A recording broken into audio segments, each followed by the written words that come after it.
అయ్యా! అందరికీ నమస్కారం. ఇయాల మనం మాట్లాడుకోబోతున్నది ఒక డిఫరెంట్ సినిమా గురించి. గదే సినిమా 'కలేజా'. గిది రిలీజ్ అయ్యి ఎన్నో సంవత్సరాలైతుంది. ఈ సినిమా రిలీజ్ అయినప్పుడు చాలా మందికి అర్థం కాలేదు. ఏమైందిరా గీ సినిమా అనుకున్నారు. కానీ కొంతమంది మాత్రం అయ్యో! గిది మాస్టర్ పీస్ రా అంటారు.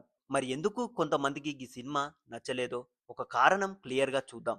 ఈ వీడియో మొత్తం స్కిప్ చేయకుండా జర చూడుర్రి. నెంబర్ 1 పాయింట్ వచ్చేసి కథ కన్‌ఫ్యూజన్ అయిపోయింది. మొదటి సినిమా చూస్తే ఏమనిపిస్తది? ఒక సింపుల్ టాక్సీ డ్రైవర్ స్టోరీ అనిపిస్తది. ఒక్కసారిగా హీరో దేవుడిగా అంటారు. అక్కడే చాలా మంది కన్‌ఫ్యూజ్ అయ్యారు. ఇది కామెడీనా?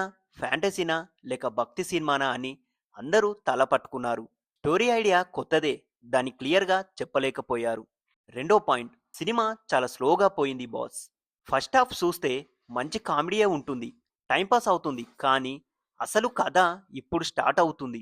చాలా లేట్ అయ్యింది. ప్రేక్షకుడు థియేటర్‌కి వచ్చిండంటే స్టోరీలోకి త్వరగా వెళ్ళాలి. ఇక్కడ మాత్రం ఇంకా సినిమా స్టార్టే కాలేదు అనే ఫీలింగ్ వచ్చింది. అదే ఇక్కడ ఈ సినిమాకి పెద్ద మైనస్ పాయింట్. మూడోది ఎమోషన్‌గా గట్టిగా తగలలేదు. ఒక పల్లెటూరి వాళ్ళు పడే కష్టం చూపించారు. వాళ్ళు హీరోని దేవుడిగా నమ్మే సీన్స్ కూడా ఉన్నాయి. ఇక్కడ ఏమర్థమైందంటే గుండెకు గట్టిగా తగలలేదు ఈ సినిమా. అంటే కన్నీళ్లు రావాలే అనిపించే చోట సరే బాగుంది అనిపించింది అంతే. ఎమోషన్ కనెక్ట్ కాలేదంటే సినిమా హాప్ అయిపోయినట్టే బాస్. నాలుగవ పాయింట్ జోనర్ మిక్సింగ్ ఓవర్ అయింది. ఒకే సీన్ లో ఫుల్ కామెడీ, ఆ తర్వాత సీన్ లో సీరియస్, మళ్ళీ దేవుడి కాన్సెప్ట్, ఎప్పుడు టోని మారుతూనే ఉంటుంది. ప్రేక్షకుడు ఏమనిపిస్తాడు, ఏం చూస్తున్నాం మనం అని ఫీల్ అవుతాడు. కామెడీ సినిమా లాగా స్టార్ట్ చేసి ఫిలాసఫీకి తీసుకెళ్లడం అందరికీ సెట్ కాలేదు.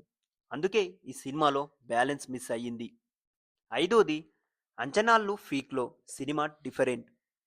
ఈ సినిమా మీద హైప్ ఎలా ఉందో తెలుసా అప్పట్ల? ఈ సినిమా పక్కా బ్లాక్ బస్టర్ అని ముందే ఫిక్స్ అయిపోయారు. కానీ సినిమా మాత్రం పూర్తిగా డిఫరెంట్ ట్రాక్‌లోకి వెళ్ళింది. మాస్ ఎంటర్‌టైనర్ అనుకున్నారు అందరూ. కానీ ఇది ఫిలాసాఫికల్ స్టోరీ అయ్యింది. అక్కడే ప్రేక్షకులందరూ షాక్ అయ్యారు. అంచనాలు రిజల్ట్స్ మ్యాచ్ కాలేదంటూ అదే పెద్ద డిసప్పాయింట్మెంట్ అయ్యింది. ఒక మాట చెప్పాలి, కలేజా చెడ్డ సినిమా కాదు. డైలాగ్స్ అన్నీ సూపర్గా ఉంటాయి. కామెడీ టైమింగ్ కూడా బానే ఉంటుంది. కాన్సెప్ట్ యూనిక్, క్లారిటీ లేకపోవడం, స్లో నరేషన్, ఎమోషన్లో సీన్లు మిస్ అవ్వడం, జోనర్ మిక్స్ గందరగోళం, అంచనాలకు ఎక్కువ అందుకోవడం, ఇవన్నీ కలిపే సినిమాని డౌన్ చేశాయి. ఇప్పుడు చూస్తే చాలామంది ఇట్లా అంటున్నారు, అయ్యో ఈ సినిమా ఒక కల్ట్ క్లాసికల్ సినిమా ఎందుకు హిట్ కాలేదా అని. మీకైతే ఈ సినిమా నచ్చిందా లేక అప్పుడు నచ్చలేదా? మా కింద కామెంట్లో చెప్పండి జరా.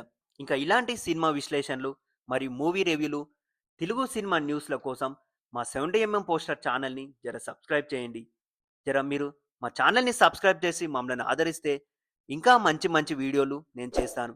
మరి నా ఎక్స్ప్లెనేషన్ కూడా మీకు నచ్చకపోతే అది ఎక్కడ నచ్చలేదో మా కామెంట్ బాక్స్లో చెప్పుడి.